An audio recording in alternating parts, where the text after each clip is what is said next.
भारत माता की, भारत माता की, भारत माता की।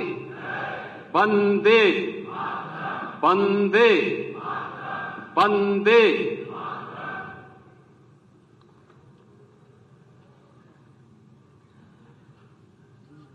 भारतीय जनता पार्टी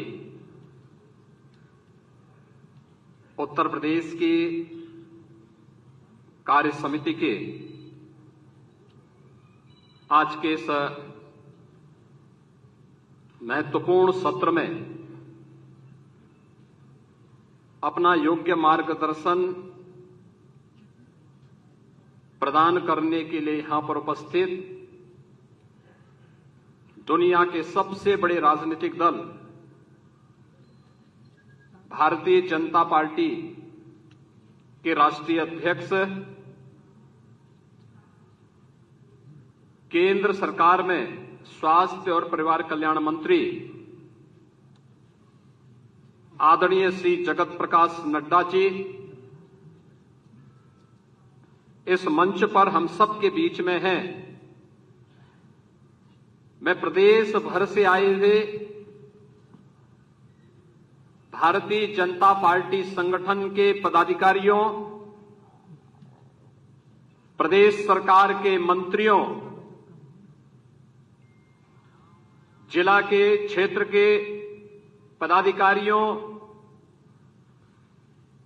प्रदेश के हमारे केंद्रीय मंत्रियों, माननीय सांसद, माननीय विधायकगण, जिला पंचायत अध्यक्ष, महापौर, ब्लॉक प्रमुख, चेयरमैन और मंडल अध्यक्षों की ओर से आदरणीय राष्ट्रीय अध्यक्ष जी का इस कार्य समिति में हृदय से स्वागत करता हूं, अभिनंदन करता हूं।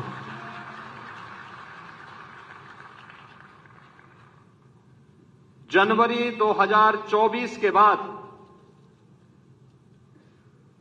भारतीय जनता पार्टी की यह लोकसभा चुनाव के बाद पहली कार्य समिति है। इस कार्य समिति की अध्यक्षता कर रहे हमारे कर्मठ प्रदेश अध्यक्ष माननीय श्री भूपेंद्र सिंह चौधरी जी, प्रदेश सरकार में मेरे वरिष्ठ सहयोगी उप मुख्यमंत्री द्वय श्री केशव प्रसाद मौर्य जी, ब्रजेश पाठक जी, राष्ट्रीय महामंत्री माननीय विनोद तावड़े जी, माननीय श्री अरुण सिंह जी, संगठन महामंत्री सम्मानित श्री धर्मपाल जी, आज के इस कार्यक्रम में उपस्थित राष्ट्रीय मंत्री श्री सुरेंद्र नागर जी, हमारे केंद्रीय मंत्रीगण, प्रदेश के सभी सम्मानित पदाधिकारीगण, सभी माननीय नवनिर्वाचित सांसदगण, प्रदेश के हमारे विधानसभा और विधान परिषद के सदस्यगण, क्षेत्रीय अध्यक्ष और क्षेत्र समिति के हमारे पदाधिकारी, जिला के पदाधिकारी, जिला पंचायत अध्यक्ष, महापौर, ब्लॉक प्रमुख, चेयरमैन, अन्य हमारे सभी आगत सभी उपस्थित कार्यकर्ता बंधुओं बहनों, लोकसभा चुनाव के बाद आयोजित इस पहली प्रदेश कार्य समिति की बैठक में मौसम की विपरीत परिस्थितियों के बावजूद आपका समय पर आगमन हम सबको एक नए उत्साह से ओतप्रोत करता है। इस अवसर पर मैं राष्ट्रीय अध्यक्ष जी के साथ साथ आप सबका भी हृदय से स्वागत करता हूं, अभिनंदन करता हूं। भारतीय जनता पार्टी की यात्रा और भारतीय जनता पार्टी के अपने स्वागत उद्बोधन में प्रदेश अध्यक्ष जी ने प्रातःकालीन सत्र में विस्तार से अपनी बातें आपके सामने रखी। राजनीतिक प्रस्ताव में प्रदेश महामंत्री श्री अनूप कुमार गुप्ता जी ने और प्रस्ताव के समर्थन और अनुमोदन के लिए जो हमारे पदाधिकारी यहां पर अपनी बातों को रखे थे, उन्होंने भी विस्तार से इन सब मुद्दों पर चर्चा की। लोकसभा चुनाव के पहले हम सब इस बात को जानते हैं कि भारतीय जनता पार्टी ने प्रधानमंत्री मोदी जी के नेतृत्व में उत्तर प्रदेश में 2014, 2017, 2019 और 2022 में भारी सफलता प्राप्त करते हुए विपक्ष को उसकी वास्तविक स्थिति तक पहुंचाने का कार्य किया था और लगातार उस पर दबाव बनाए रखा था। कोई संदेह नहीं, 2014 में जितना मत प्रतिशत भारतीय जनता पार्टी के पक्ष में था, 2017 में जितना मत प्रतिशत भारतीय जनता पार्टी के पक्ष में था,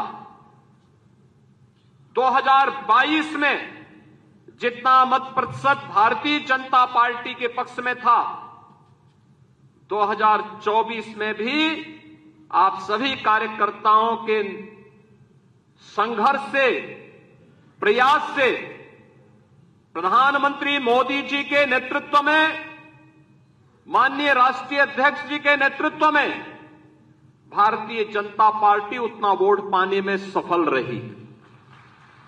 लेकिन जैसा वोटों की शिफ्टिंग होती है और कहीं पर जब हम लोग ये मान करके चलते हैं कि आत्मविश्वास में कि हम तो जीत ही रहे हैं, तो स्वाभाविक रूप से वहां पर कहीं न कहीं हमें खामियाजा भी भुगतना पड़ता है और वह अति आत्मविश्वास कहीं न कहीं हम लोगों को जहां चोट पहुंचाने में, उस विश्वास पर खरा उतरने में, उन अपेक्षाओं पर खरा उतरने में, जहां कहीं न कहीं उस विश्वास पर कहीं न कहीं चोट पहुंची, वहीं साथ ही साथ जिस विपक्ष ने चुनाव के पहले हिम्मत हार करके बैठ गया था, वो आज फिर से उछल कूद करने का कार्य कर रहा है। बहनों और भाइयों, याद करिए 2022 का विधानसभा का चुनाव, 2022 का विधानसभा का चुनाव विपक्ष उछल कूद कर रहा था। चुनाव के तत्काल बाद आपने देखा होगा कैसे मारपीट पर उतारू हो गए थे, और तब हर कार्यकर्ता इस बात को सोचता था कि वास्तव में हमारी सरकार का माफिया मुक्त उत्तर प्रदेश का अभियान इन्हीं गुंडों के लिए है, और उस उत्तर प्रदेश को आप सबके सहयोग से आज माफिया मुक्त करने में हमें सफलता प्राप्त हुई। तो माफिया मुक्त उत्तर प्रदेश के साथ साथ हमारे विचार परिवार का ये जो लंबा संघर्ष था, 500 वर्षों का इंतजार समाप्त हो, दुनिया भर के सनातन हिंदू धर्मावलंबी जिन आकांक्षाओं के साथ जी रहे थे, उन अपेक्षाओं पर प्रधानमंत्री मोदी जी के नेतृत्व में डबल इंजन सरकार ने खरा उतर करके अयोध्या में रामलला के भव्य मंदिर निर्माण के साथ साथ 500 वर्षों के बाद रामलला को विराजमान करने का काम भी किया। बहनों और भाइयों, भारतीय जनता पार्टी के कार्यकर्ता को किसी भी स्थिति में बैकफुट पर आने की आवश्यकता नहीं है, किसी भी स्थिति में नहीं है, क्योंकि आपने कार्य किया है। आप विपक्ष में थे, जनता के मुद्दों को लेकर लड़ते थे। आज जब सरकार में थे तो याद करिए, उत्तर प्रदेश के अंदर सुरक्षा का ये वातावरण आपको आज देखने को मिल रहा होगा। याद करिए, इसी मुहर्रम के समय में सड़कें खाली हो जाती थी, सूनी हो जाती थी। आज मुहर्रम आयोजित हो रहा है, इसका पता भी नहीं लग रहा है। ताजिया के नाम पर घर तोड़े जाते थे, पीपल के पेड़ काटे जाते थे, सड़कों के तार हटाए जाते थे, पुल तोड़ दिए जाते थे। आज कहा जाता है किसी गरीब की झोपड़ी नहीं हटेगी। आज कहा जाता है कोई तार नहीं हटेगा। आज कहा जाता है कि सरकार नियम बनाएगी, पर्व और त्योहार मनाना है तो इन नियमों के अंतर्गत मनाओ और नहीं तो अपने घर में बैठ जाओ। ये मनमानापन नहीं चल सकता है। और विधि का शासन कैसे होना चाहिए, सुशासन कैसे होना चाहिए, यह भारतीय जनता पार्टी की सरकारों ने देश के अंदर करके दिखाया है। लोक कल्याणकारी कार्यों का परिणाम कितना हुआ, कोई सोचता था? मैं याद है जब देश के अंदर कोरोना की आहट हुई थी, माननीय नड्डा जी राष्ट्रीय अध्यक्ष के रूप में वर्चुअल हम लोगों के साथ जुड़े थे और आपने एक ही बात कही कि देश संकट में है, मानवता संकट में है। हमारे लिए एक ही मंत्र है, प्रधानमंत्री जी का आदेश है, एक ही मंत्र है और वह मंत्र है सेवा ही संगठन है। ये केवल भारतीय जनता पार्टी ने किया था। मुझे याद है कोरोना कालखंड में केवल भाजपा का कार्यकर्ता या राष्ट्रीय स्वयंसेवक सड़कों पर जनता जनार्दन की सेवा कर रहा था। अन्य किसी भी दल के किसी भी नेता का कोई अता पता नहीं था। कार्यकर्ताओं की बात तो दूर,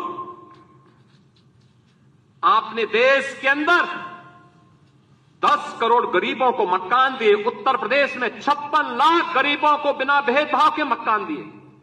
हमने जो नारा दिया, मोदी जी ने जो नारा दिया कि सबका साथ और सबका विकास, हमने जाति, मत और मजहब के आधार पर भेदभाव किसी के साथ नहीं किया। हम आज भी कह सकते हैं हमने किसी के साथ भेदभाव नहीं किया, कोई भेदभाव किसी के साथ नहीं किया। विकास के कार्यों के लिए भेदभाव नहीं किया। ये 80 करोड़ लोगों को फ्री में राशन आज भी मिल रहा है, क्या किसी जाति को मिल रहा है, किसी मत विशेष या किसी धर्म विशेष को मिल रहा है? भारतवासी है उसको राशन मिल रहा है। भारत पहला देश जिसने भूख से मौतें नहीं होने दी, बदहाली नहीं होने दी, आत्महत्या नहीं होने दी, किसी गरीब को सड़क पर भूखों से मरने के लिए मजबूर नहीं होने दिया।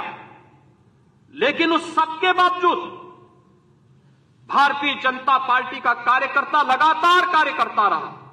विपरीत परिस्थितियों में अपनी जान की परवाह किए बगैर लगातार कोरोना जैसी महामारी से जूझता रहा और सेवा को ही संगठन मान करके कार्य करने का परिणाम रहा कि जिस महामारी के सामने दुनिया की बड़ी बड़ी ताकतें नतमस्तक हो गई, उसी कोरोना को कहां समाप्त कर दिया मोदी जी के नेतृत्व में। भारत ने सबसे अच्छा परिणाम देकर के दुनिया के सामने कोविड प्रबंधन की एक नई अनूठी छाप छोड़ी। बीमारियों से होने वाली मौत, मुझे याद है 2014 में जब आदरणीय नड्डा जी भारत के स्वास्थ्य और परिवार कल्याण मंत्री बने थे, इंसेफ्लाइटिस के मुद्दे को लेकर के एक सांसद के रूप में मैं उनके पास गया था और उन्होंने कहा कि हम इसमें सहयोग करेंगे। नड्डा जी और मोदी जी के सहयोग से गोरखपुर में एम्स भी बना। आज गोरखपुर का एम्स चालू हो गया, काम कर रहा है। पूर्वी उत्तर प्रदेश और बिहार की, नेपाल की एक बड़ी आबादी अपने स्वास्थ्य सुविधाओं का लाभ प्राप्त कर रही है। और 40 वर्ष से जो बीमारी थी, इस बीमारी से होने वाली मौत 90 से 95% मौतें अनुसूचित जाति, अति पिछड़ी जाति और अल्पसंख्यक समुदायों की थी। आज उस मौत को हम लोगों ने, डबल इंजन की सरकार ने पूरी तरह नियंत्रित किया है। इंसेफ्लाइटिस पूरी तरह समाप्त हो गया है।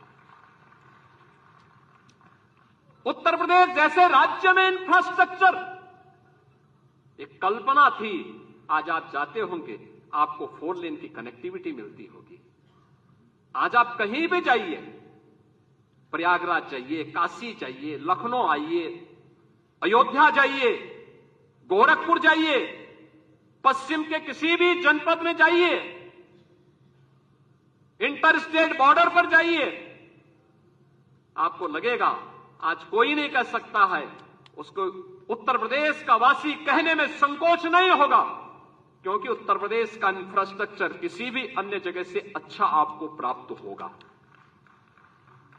मुझे याद है जब मैं बुंदेलखंड गया था पहली बार मुख्यमंत्री बनने के बाद, मेरे साथ आज के जल शक्ति मंत्री श्री स्वतंत्र देव सिंह जी थे। हम लोग चित्रकूट में गए।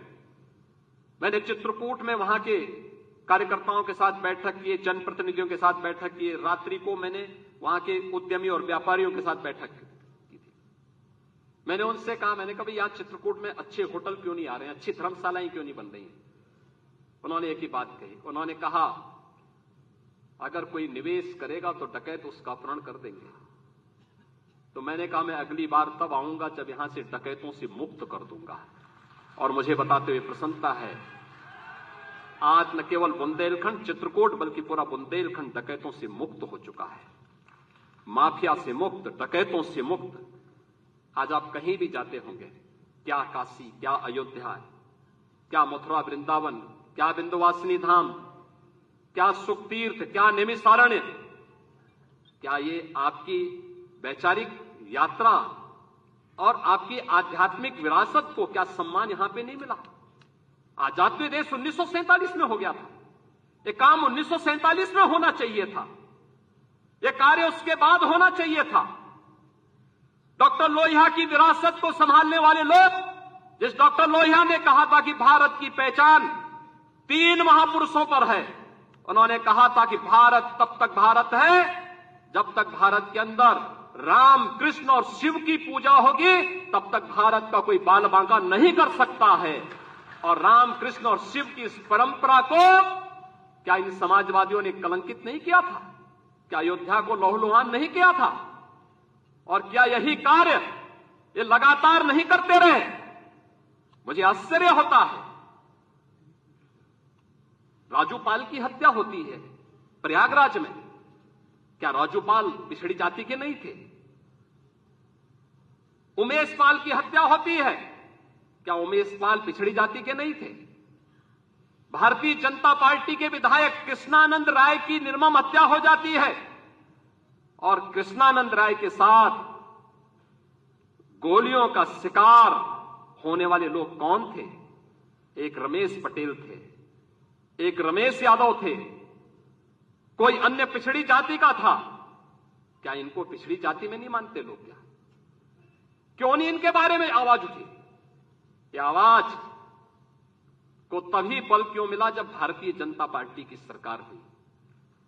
और आज आप देखते होंगे इन माफियाओं के लिए फातिया पड़ने वाले लोग किस प्रकार से चिल्ला चिल्ला करके फिर से चुनौती देने की स्थिति में आए हैं। और इसीलिए तो हम कह रहे हैं कि मोदी जी ने जो कहा था वो करके दिखाया। सबका साथ और सबका विकास, लोक कल्याणकारी योजनाओं की किसी भी योजना में आप देख सकते हैं, क्या राशन की योजना, क्या मकान की योजना, क्या हर घर शौचालय की योजना, चाहे हर घर नल की योजना, चाहे आयुष्मान कार्ड या किसी भी अन्य योजना में, उज्ज्वला योजना की हो योजना हो, कोई भी योजना हो, क्या किसी के साथ कोई भेदभाव हुआ? जाति, मत, मजहब के आधार पर, चेहरा देख करके किसी के साथ भी कोई भेदभाव नहीं। सारी योजनाएं बिना भेदभाव के हर तबके को दी गई। और हमें आश्चर्य होता है, समाजवादी पार्टी की सरकार के समय कन्नौज के मेडिकल कॉलेज की चर्चा हुई। कन्नौज के मेडिकल कॉलेज का नामकरण बाबा साहब डॉक्टर भीमराव अंबेडकर जी के नाम पे था। समाजवादी पार्टी के तत्कालीन मुख्यमंत्री ने नाम बदल दिया।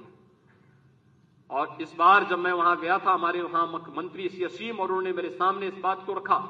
हमने उसी दिन कहा कि नहीं, ये बाबा साहब भीमराव अंबेडकर के नाम पर ही मेडिकल कॉलेज फिर से जाना जाएगा। और हम लोगों ने इस मेडिकल कॉलेज का नामकरण उसी समय वहां किया था। लखनऊ का भाषा विश्वविद्यालय, क्या ये मान्यवर कांसी राम जी के नाम पे नहीं था? क्यों चेंज कर दिया गया? ये सब समाजवादी पार्टी की सरकार में होता। दलित चिंतकों और महापुरुषों और सामाजिक परिवर्तन के वाहक उन महापुरुषों को क्या समाजवादी पार्टी ने अपमानित नहीं किया था? वो लगातार अपमानित करते थे। ये तो संविधान की अवहेलना करते थे। इन्होंने तो धर्म के आधार पर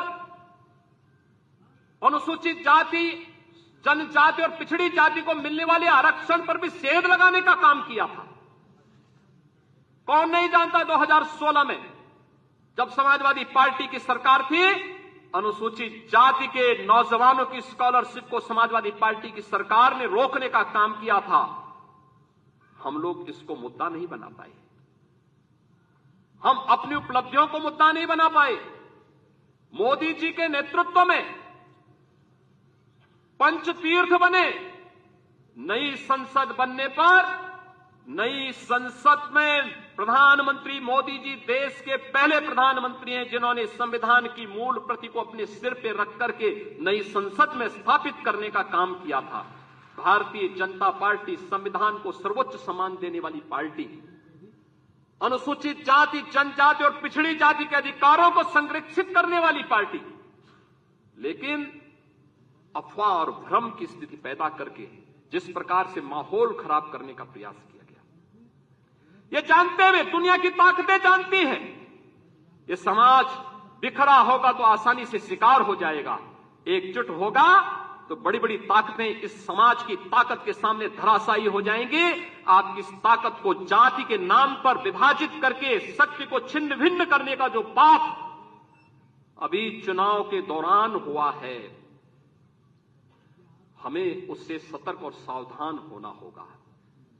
और वहीं से मैं कहने के लिए आया हूं, सोशल मीडिया प्लेटफॉर्म, आखिर आपके पास, सबके पास स्मार्टफोन है, सब लोग स्मार्टफोन पर अपने अपने ग्रुप के साथ काम भी करते हैं, एक दूसरे को मैसेज भी भेजते हैं, एक दूसरे की को शुभेच्छा भी देते हैं।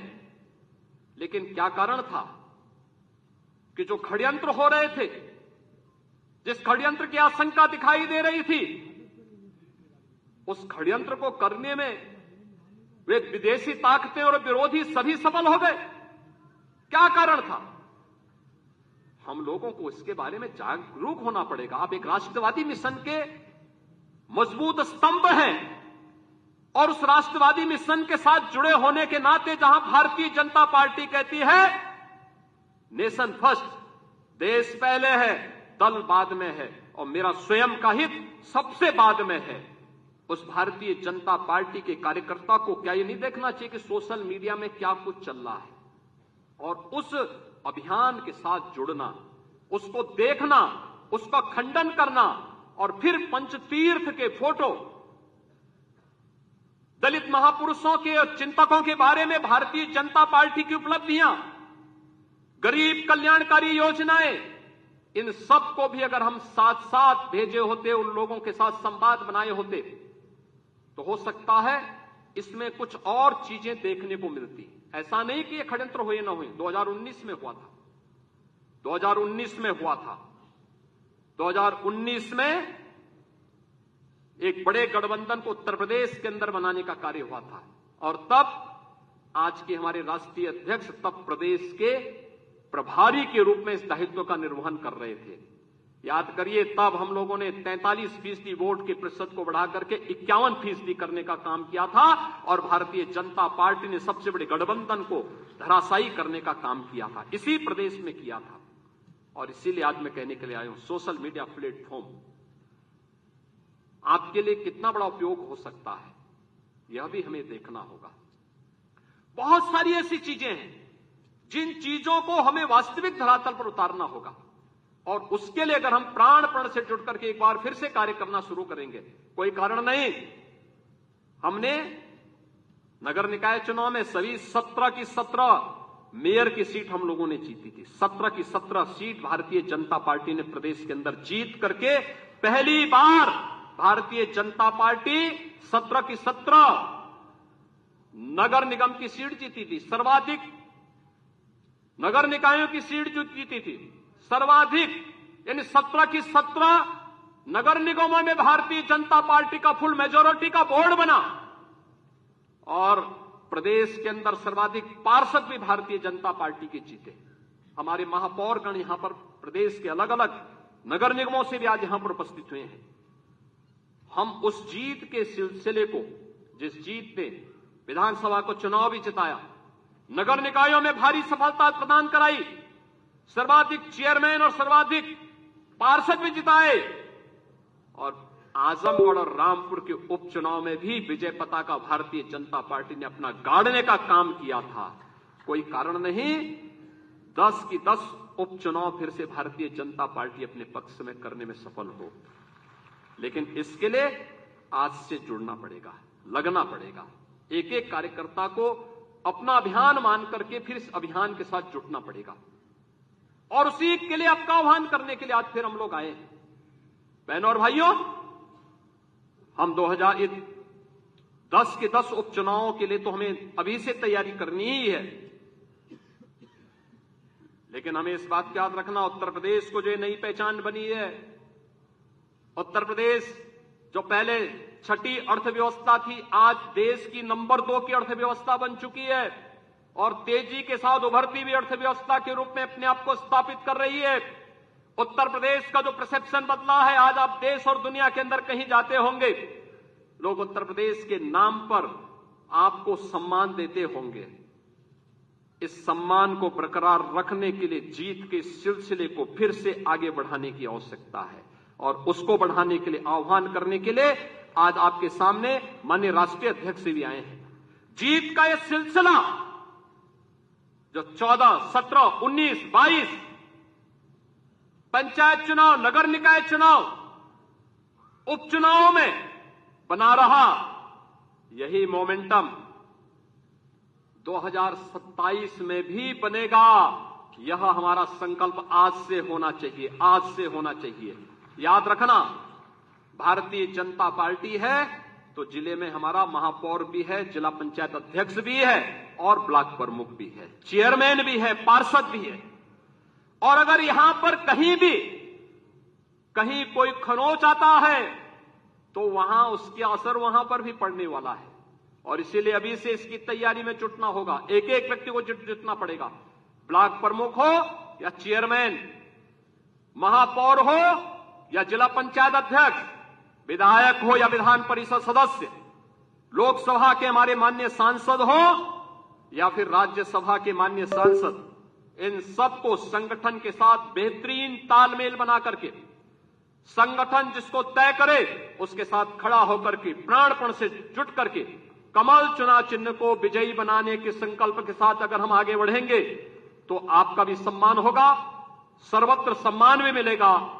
और जो लोग उछल कूद करने का कुत्सित प्रयास कर रहे हैं, मुझे लगता है इनको दोबारा उछल कूद करने का अवसर ही नहीं मिल पाएगा। यह हम आप सबको आश्वस्त करने के लिए आज यहां पर आए हैं और इसी विश्वास के साथ मैं आज के इस अवसर पर हमारे नवनिर्वाचित सांसद गण भी यहां पर उपस्थित हुए हैं, केंद्रीय मंत्री भी आए हैं जो केंद्र में उत्तर प्रदेश के हमारे मंत्री बने हैं। मैं इन सभी केंद्रीय मंत्रियों को, माननीय सांसदों का हृदय से स्वागत करता हूं, अभिनंदन करता हूं, उन्हें हृदय से बधाई देता हूं। उनके एक अच्छे कार्यकाल के लिए, उज्जवल कार्यकाल के लिए अपनी शुभकामनाएं भी देता हूं और आप सबकी ओर से, प्रदेश भर से आए हुए हमारे संगठन के इन शिल्पियों और स्तंभों की ओर से माननीय राष्ट्रीय अध्यक्ष जी का मैं प्रदेश कार्य समिति की इस बैठक में हृदय से स्वागत करता हूं, अभिनंदन करता हूं। धन्यवाद। जय हिंद।